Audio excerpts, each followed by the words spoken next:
నమస్తే, welcome to big TV. ఆధ్యాత్మిక ప్రేక్షకులందరికీ కూడా స్వాగతం.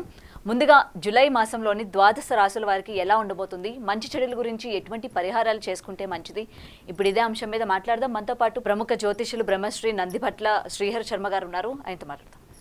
నమస్తే గురుగారు. వాగర్థ వివ సంపృక్తౌ వాగర్థ ప్రతిపత్తయే జగతః పితరౌ వందే పార్వతీ పరమేశ్వరౌ. సదాశివసమారంభాం శంకరాచార్య మధ్యమాం అస్మదాచార్య పర్యంతం వందే గురు పరంపరాం. ఆదిత్యాయ చ సోమాయ మంగళాయ బుధాయ చ గురు శుక్ర శనిభ్యశ్చ రాహవే కేతవే నమః. శృంగేరి పీఠాధిపతులు, కంచి పీఠాధిపతులకి నమస్కారాలు తెలియజేసుకుంటూ కార్యక్రమాన్ని ప్రారంభిద్దాం. గురుగారు, కుంభరాశి వారికి ఈ జూలై మాసంలోని ఎలా ఉండబోతుంది, ఎటువంటి పరిహారాలు చేసుకుంటే మంచిదంటారు?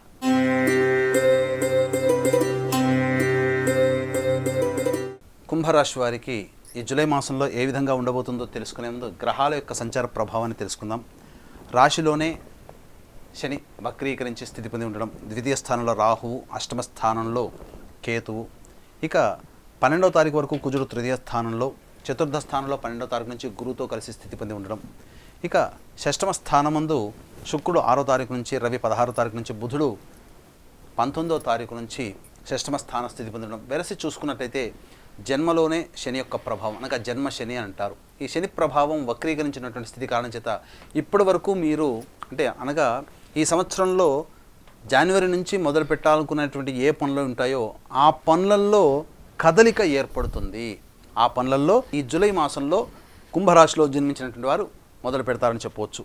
ఇక గమనించుకున్నట్లయితే ద్వితీయ స్థానంలో రాహు యొక్క సంచార ప్రభావం, అలాగే కేతు యొక్క సంచార ప్రభావం, ఈ కారణం చేత కొంత వాగ్వివాదాలు చోటు చేసుకునే అవకాశాలు ఉంటాయి ఇతరులతో.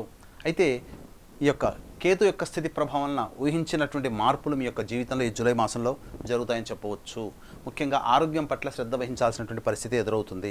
ఇక గమనించుకున్నట్లయితే 12వ తారీఖు వరకు కూడాను కుజగ్రహ సంచార ప్రభావం మీకు అనుకూలంగా ఉన్నటువంటి కారణం చేత మంచి జరిగేటువంటి అవకాశాలు ఉంటాయి. నూతన వ్యక్తుల యొక్క పరిచయ ప్రభావం కావచ్చు, అలాగే మీకు ఉత్సాహంతో ముందడుగు వేసే అవకాశాలు ఉంటాయి. అనగా కరేజ్, అనగా ఆత్మవిశ్వాసంతో, మొక్కవోని ధైర్యంతో మీరు అన్నీ కూడాను 12వ తారీఖు లోపల పనులన్నీ చేపట్టే అవకాశాలు ఎక్కువగా ఉంటాయి. ఇక చతుర్థ గురు సంచార ప్రభావం చేత కొంత ఇబ్బందికర పరిస్థితులు, ధనపరమైనటువంటి చిక్కులు, సమస్యలు అనేటువంటి ఎదురవుతాయని చెప్పవచ్చు. ఇక ఏతావాత ఈ యొక్క షష్టమ స్థానమందు రవి బుధ శుక్ర ప్రభావం చేత మీకు ముఖ్యంగా వ్యాపారంలో ఉన్నటువంటి వాళ్ళకి అనుకూలమైనటువంటి విషయంగా చెప్పవచ్చు. అధిక ధన రాబడి ఎదురయ్యే అవకాశం ఉంది. అయితే ఎట్ ద సేమ్ టైం మీకు కుటుంబపరమైనటువంటి చిక్కులు ఎదురయ్యే అవకాశాలు ఉంటాయి. వివాహం కోసం చేయు ప్రయత్నాలు ఈ యొక్క కుంభరాశిలో జన్మించినటువంటి వారికి అంత ఆశించినంతగా ఈ యొక్క జూలై మాసంలో ఉండకపోవచ్చు.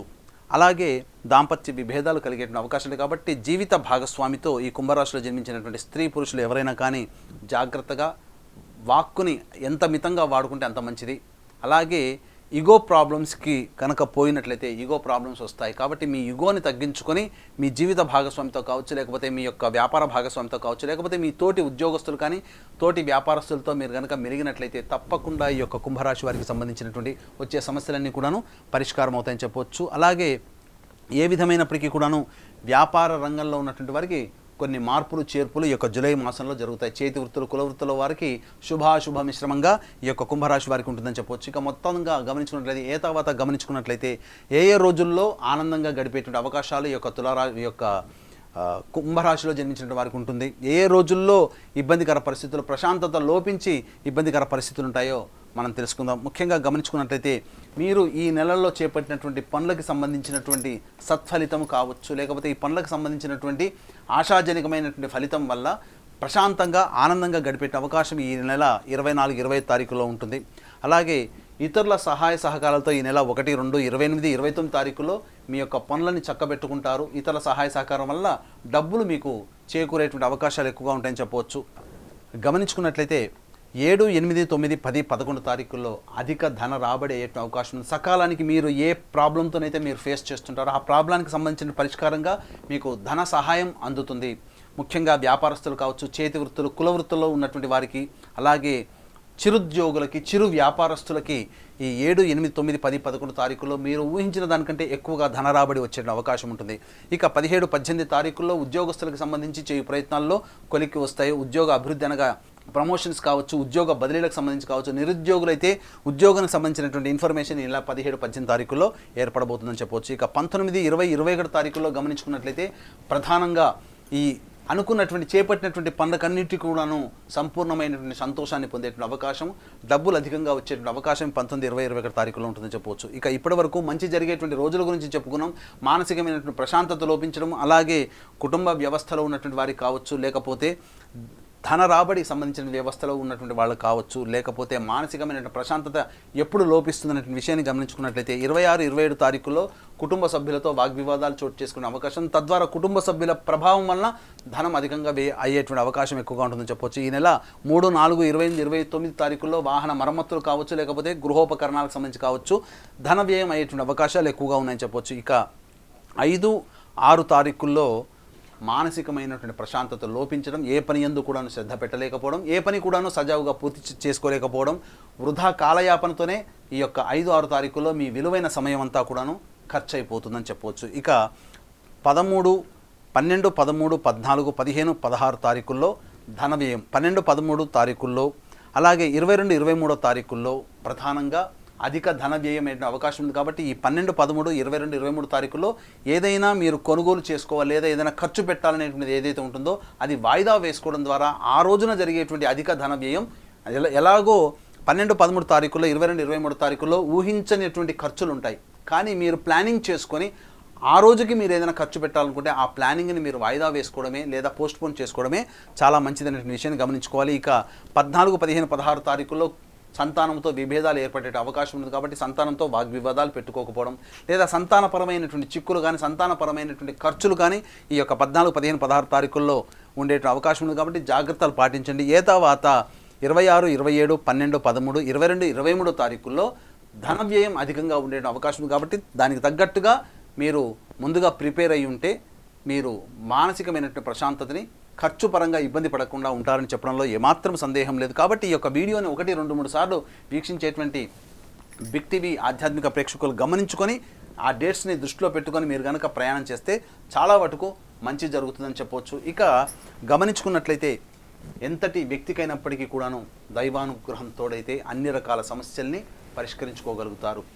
కాబట్టి మొక్కవోని ధైర్యంతో ఎన్ని ప్రయత్నాలైనా మనిషి చేయాలి. ఆత్మవిశ్వాసం సడలకుండా ముందడుగు వేసినట్లయితే తప్పకుండా మంచి జరుగుతుంది. దీన్ని దృష్టిలో పెట్టుకునే దైవానుగ్రహం కోసం ఈ నెల 21వ తారీఖు రోజున గురు పౌర్ణమి సందర్భంగా శ్రీకాళహస్తి క్షేత్రంలో రాహుకేతు పూజ, వృషభ, మిథున, కర్కాటక, సింహతుల, వృశ్చిక, మకర, కుంభమీన రాశిలో జన్మించినటువంటి వారికి శని దోషం ఉంటుంది. కాబట్టి అందున ఈ యొక్క కుంభరాశిలో జన్మించిన వారికి జన్మశని కాబట్టి శని దోష పరిహారార్థమై శనీశ్వర హోమం, అఘోర పాశుపద మంత్ర హోమంతో పాటు విద్య, వివాహం, దాంపత్యం, అనారోగ్య సమస్యల నివారణకి సంబంధించి విద్యకైసుమై దక్షిణామూర్తి సరస్వతి హోమాలు మరియు వివాహ, ఉద్యోగ, దాంపత్య, అనారోగ్య సమస్యల నివారణకి 18 రకాల హోమాది కార్యక్రమాలు కేవలం 1500 రూపాయల రుసుముతో మీ గోతనామాలతో చేయించడం జరుగుతుంది. అవకాశం ఉన్న వాళ్ళు కార్యక్రమం తదనంతరం కాంటాక్ట్ చేసి పూర్తి వివరాలు తెలుసుకోవచ్చు. గురుగారు, కుంభరాశి వారు కష్టాలు వచ్చేటప్పుడు ఎటువంటి పరిహారాలు చేయాలి, ఏ దైవారాధన చేసుకుంటే మంచిదంటారు? కుంభరాశిలో జన్మించినటువంటి వారు ప్రధానంగా అమ్మవారి ఆరాధన చేసుకున్నట్లయితే తప్పకుండా సమస్యల నుంచి బయటపడతారు. ప్రతిరోజు లక్ష్మీ అమ్మవారికి, దుర్గా అమ్మవారి చిత్రపటానికి ఎర్రటి పూలమాల వేసి లక్ష్మీ అష్టోత్తరం ఒకసారి, దుర్గా అష్టోత్తరం ఒకసారి ఈ విధంగా మీరు పారాయణం చేయండి. ఈ విధంగా 11 రోజుల పాటు పారాయణం చేయండి. ఇక ఆదివారం, అందులో ఆదివారం నాడు వచ్చినట్లయితే, మంగళవారం కనుక వచ్చినట్లయితే రాహుకాలంలో దుర్గా అమ్మవారి దేవాలయంలో 18 నిమ్మపు డొప్పలలో ఆవ నూనెతో దీపారాధన చేసి మీ యొక్క సంకల్పాన్ని అమ్మవారికి తెలపండి. ఇక శుక్రవారం నాడు లక్ష్మీ అమ్మవారికి అభిషేకము, అర్చన జరిపించండి. ఇవన్నీ మీరు చేపట్టే 11 రోజుల్లో కనుక వస్తే చేసుకుంటే చాలా విశేషమైనటువంటి ఫలితం. ఈ యొక్క పనులు చేయడం ద్వారా జూలై మాసంలో వచ్చేటువంటి చాలా మటుకు సమస్యల నుంచి బయటపడతారని చెప్పవచ్చు. ధన్యవాదాలు గురువుగారు. అయితే కుంభరాశి వారి గురించి ఎటువంటి పరిహారాలు చేసుకుంటే మంచిది, ఏ దైవాన్ని పఠిస్తే మంచిది అనేది గురువుగారు మాటలు అయితే విన్నాం కదా, తప్పకుండా వాటిని పాటిస్తారని అనుకుంటున్నాం.